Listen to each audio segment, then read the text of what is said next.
Are you going to see them? I am going to see them. Are you? Yes, I am. Which one are you going to? Manchester, Heaton Park. Great. Of course. That's the one to go to, I think. Let's say good morning to Mr. Robert Carlyle. Yeah. Good morning. How are you doing? I'm good. Good. You look super. Yeah. Do I? You look really well. At 8:30 in the morning. Yeah. Oh, thank you. I'll take it. What do you look like at 4 PM? Not good. Oh, you look well. You're clean shaven, fresh faced. Yes. Well, shall I confess? I did this thing the other day. You want the pen? No. There's a thing called. Have you heard it called the face gym? Yes. So my wife had done it, and she'd come back, and I was like, "God, that looks like something," you know. So it's really just a kind of this is destroying my reputation, but it's like a kind of. It's kind of facial type thing, but they kind of pummel your face to bits. Oh, with what? So, well, with their hands and they slap, you know, that kind of slap your own. It's bad. That sounds like a night in Leeds. Anyway, so I did that the other day, so maybe that's the short effect. Oh, look at you. How many times have you done that? Once. Just once? Yes. Yeah. It works. Are you are you into that? Do you do much? Well, I mean, in terms of like, this is terrible talking. Come on, my skincare regime. Yeah, of course. Begbie's skincare Come regime. On. I'll give you my tip. Shall I give you my tip? Go for it. All right. So years ago, I was doing something, and one of the girls in the makeup. She's like, do you moisturise? Do you anything like that? And I said, yeah. She goes, well, don't forget to moisturise up, don't moisturise down. And I went, what do you mean moisturise down? What do you mean by that? And she goes, well, when you put it on your face, what a lot of people do is they wipe their face down like that. And she goes, you're pulling your face down. She goes, you should moisturise up like that. And since she said that, I've always moisturised like an idiot. I'm like that, moisturising up instead of dragging your face down. Right. I go up the other way. And look at me. I'm 74. Well, you look amazing. Thank you. Thank you very much. You guys, it's working. Have you ever had a colonic? Yeah. Yes, I have. Yeah. And once. Yeah, me too. Never again. Me too. That was an experience. I went in, and the woman goes, have you done this before? And I said, no. And she was absolutely brilliant. She goes, this is how this is going to work. I do this, you do that. I do this, you don't move. You lie there. It'll be weird. It'll be fine. No, it doesn't hurt. Blah, blah, blah. All of this. Everything she said, she was exactly spot on. The only problem with it was she was playing relaxing music in the background, and she had Ed Sheeran's current album on. I can't hear that album. Takes you back. Don't trust yourself. Can't listen to that album. It's the one Ed Sheeran album. I go, no. You don't want to let it all go, do you? And then she goes, do you want to have a look? I'm going, no, I don't look at anything. Anyway, thanks for coming in. All the best. But you know, so that was kind of like skincare with Chris Moyles. Yeah, there you are.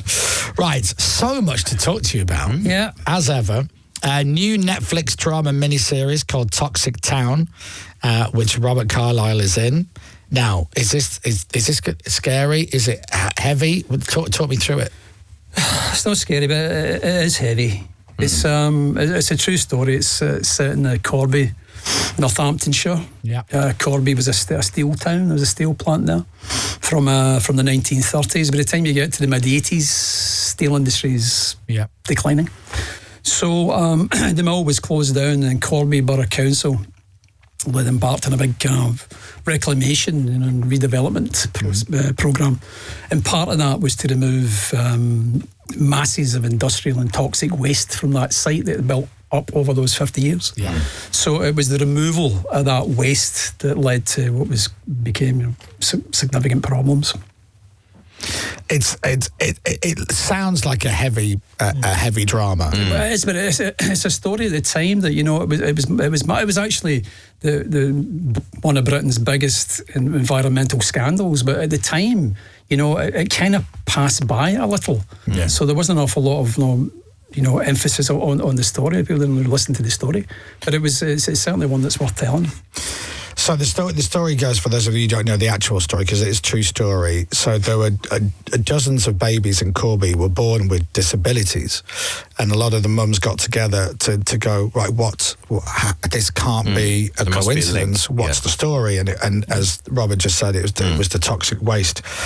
and then the case that came from it. So, yeah, an important thing to watch. So this is a 4-part series, and it starts on Netflix this week on the 27th. Now, and I'm going to try and roller coaster the emotions of this conversation thing. When I watch stuff and I find things like a tricky watch, whatever the subject matter is, because I can't handle sadness and grown-up stuff, I always think to myself, even though this is a real heavy watch, at some point these actors were having a laugh and enjoying it, and then they go, right, serious faces now. We're doing our stuff. Is filming something like this a different experience to other stuff when the subject matter is so tough? Well, I mean, the filming hours that you have are so long, and kind of torturous sometimes. I mean, you've got to have a laugh. You've got to kind of put it to the side. But when you're actually doing it, when the scenes come along, it's totally serious. I mean, there's not really any time for that. I'm not there to have a laugh. I'm there to kind of try and tell a story. Yeah. So it's important not to do that and keep your focus. It's a great lineup. It's some unbelievable talent. Jodie Whittaker, wonderful. She can act. She can act. I tell you what, she does a Glasgow accent in this as well. Now, do you approve? I very much approve. She was very brave when it came to the read through, which was about a week before we were shooting, so she didn't have to do it. So read through in a big room, and she just did it, And after it, I went up and said to her, look, don't be scared, Tia. That's absolutely brilliant, because Glasgow accent, especially for Glaswegians, it's sometimes really difficult to hear that. But she knocked it out of the park. She's brilliant. She's very good. Rory Kinnear's in it as well. Yeah. He's another fine actor. Yeah, his dad was obviously brilliant. Yeah. So this comes out Thursday. It is out on Netflix. And it is called Toxic Town. It's a 4-part series on Netflix from Thursday, starring Mr. Robert Carlyle. Hey, so you have done the serious sell now for the serious thing. Yes. Now, can I talk about some other things? Yes, indeed. It was Trainspotting's birthday again over the weekend. Oh, was it? Do you know how many years it is now? 70. It feels like it. Yeah. Dom, what was it? I think I'm right in saying 29 years ago. Does that sound right? Probably, actually, because it was the 90s, tail end of the 90s. Yeah. Isn't that incredible? Yeah. That's scary. Still one of my favourite films ever. Well, I'm grateful to it. I'm grateful to Begbie. It's he's a good friend of mine. Yeah. You met him? I tell you what, don't tell him that you've got a facial skincare routine, whatever you do. Exactly, yeah. He won't like that. No, it's over. It was such. I just remember then that film came out, and I was so happy that I was like, I think I was at the right age to watch it as well. Like, so it came out the late 90s. Yeah. So I would have been kind of like early 20s when it came out. Yeah. It was just, and again, you forget with Trainspotting, there's some funny scenes in it, but there's some harrowing scenes in it as well. Yeah. That is also a roller coaster of a movie. But what was funny about that was when we did the second one, the T2 came along, and there was loads of people who got in touch saying that they had seen the first one, at that age, when about 21, and they were going to see the second one with their 21-year-old son or daughter. Yeah. So a generational thing had happened. Yeah, I did the same. I took my son to see the second one. Yeah. He absolutely loved it. Yeah. I don't have any kids, so I just went. I was one on my own. Just one on your own. That's fine. You're allowed to do that. You don't have to take children with you. No, and I still enjoyed it. I thought it was lovely. But yeah, God, I can't believe it's the anniversary of that already. It's just everything just flies around. Time goes by. It really That's why does. you need the face, Jim. So much of your stuff is just so good. It's just like lovely moments in time, and then really good shows. The full Monty. I could just talk to you about all your stuff. Now, well, Chris, see these things like Film Monty and Trainspotting. You feel blessed that you have these things, that you were involved in these things that still mean so much to people 20 odd years down the line. What a gift to have something like that in your life. That's a lovely way to look at it. It's so nice, and obviously you're a jobbing actor. That's what you do. You work, but as in you're like I'd love to be in Trainspotting. It would have been great fun, but I'm not an actor. You see it very differently to the rest of us. And it's like, there must be, what's your memory like of filming stuff? Can you remember, I named something, can you go, yeah, I remember everything? Or some things like, you're in, you're out, you're moving on to something else? There's certain things that you remember, you know. I mean, like a Trainspotting memory. I remember the very, very first scene that we did. I was running around this corner, and I'd had like segs in my shoes, big shoes, and these segs you put in the shoes to make that clicky clacky kind of stuff. Anyway, around the corner and just went slid almost into a car. I was like, maybe we should maybe not have these in my shoes. You remember wee things like that? Yeah, we've lost Begbie already. Yeah, that's not good. Full Monty, obviously, classic. Yeah, absolute. Great British film. Yeah. The World Is Not Enough, which is your Bond film. Great. This is your life here. I know, yeah. The 51st Date, which I love. I love that film. I think it's a great film. Thank you. So that was good fun. That's good with Sam Jackson, yeah. Samuel L. Jackson. Yeah. Look at that. He's not bad, is he? He's all right. He's all right. He's done well. He's done a bit. Yeah, he's done a bit. And then I have a real love-hate relationship with 28 Weeks Later. Oh, why? Because it scares the living crap out of me. Well, you know something. See, when I seen the premiere in the film, that's the only, and I'm in it. Yeah. In this moment, right? I know what's coming. That did scare me. It was the soundtrack and the way that sequence happened when these zombies were attacking the cottage and he's running away.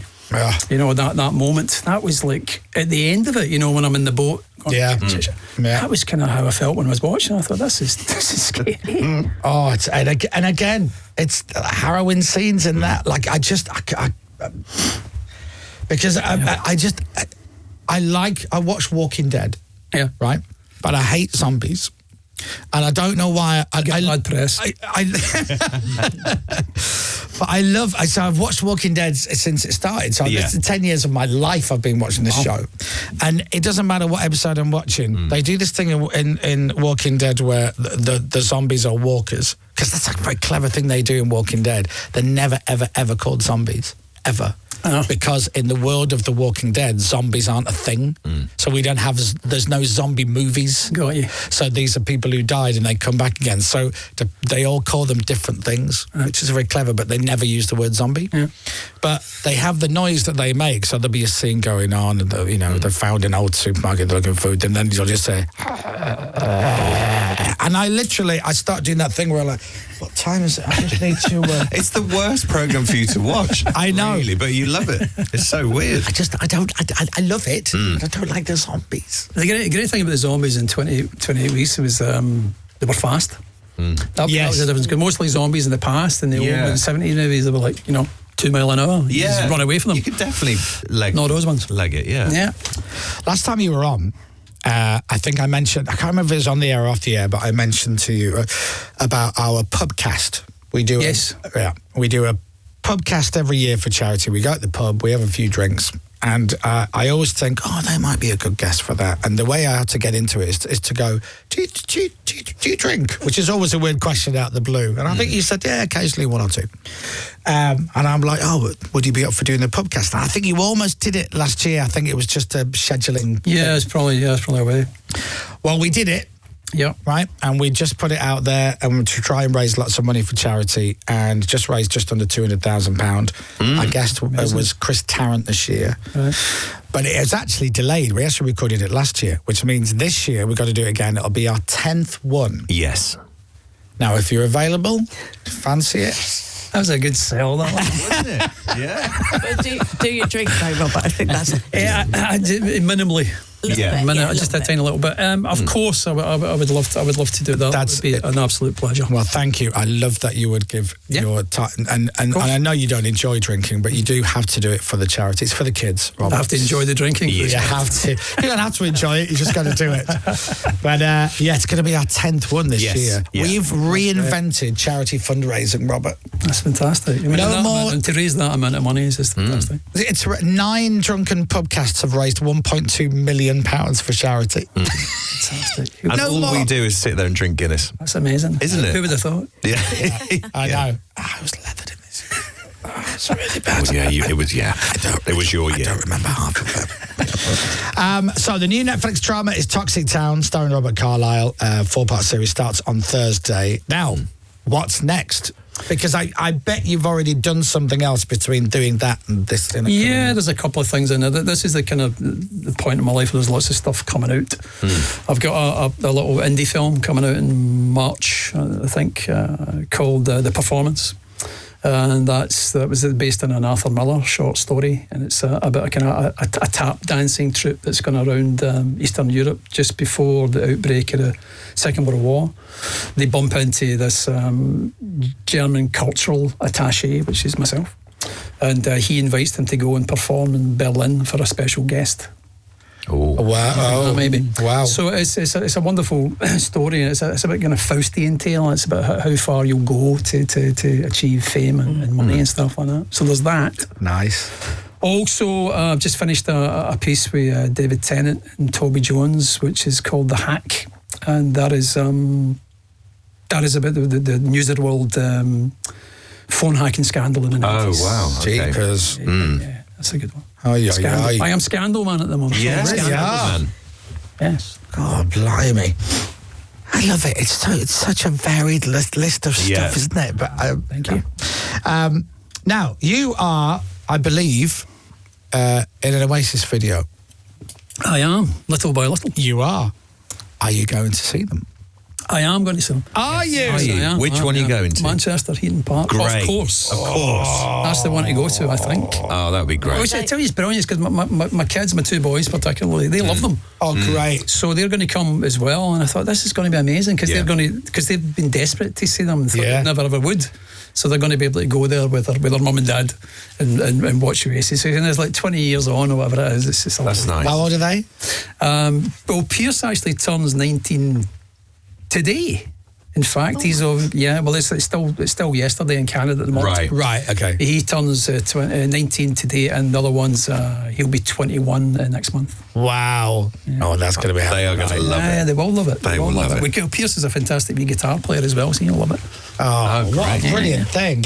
Well, happy birthday. Yeah. Fellow Piscean. It was mine on Saturday. Oh, yes. So Well, happy birthday. Yeah, thank you very much. I'm 29 now. Yeah, you don't look it. Well, face to a minute. That's everybody watch the show. Toxic Town is on Netflix. Lovely to see you. Lovely to see as you always. Love to the family. Ladies and gentlemen, the one and only Mr. Robert Carlyle. Yeah. Thank you. Radio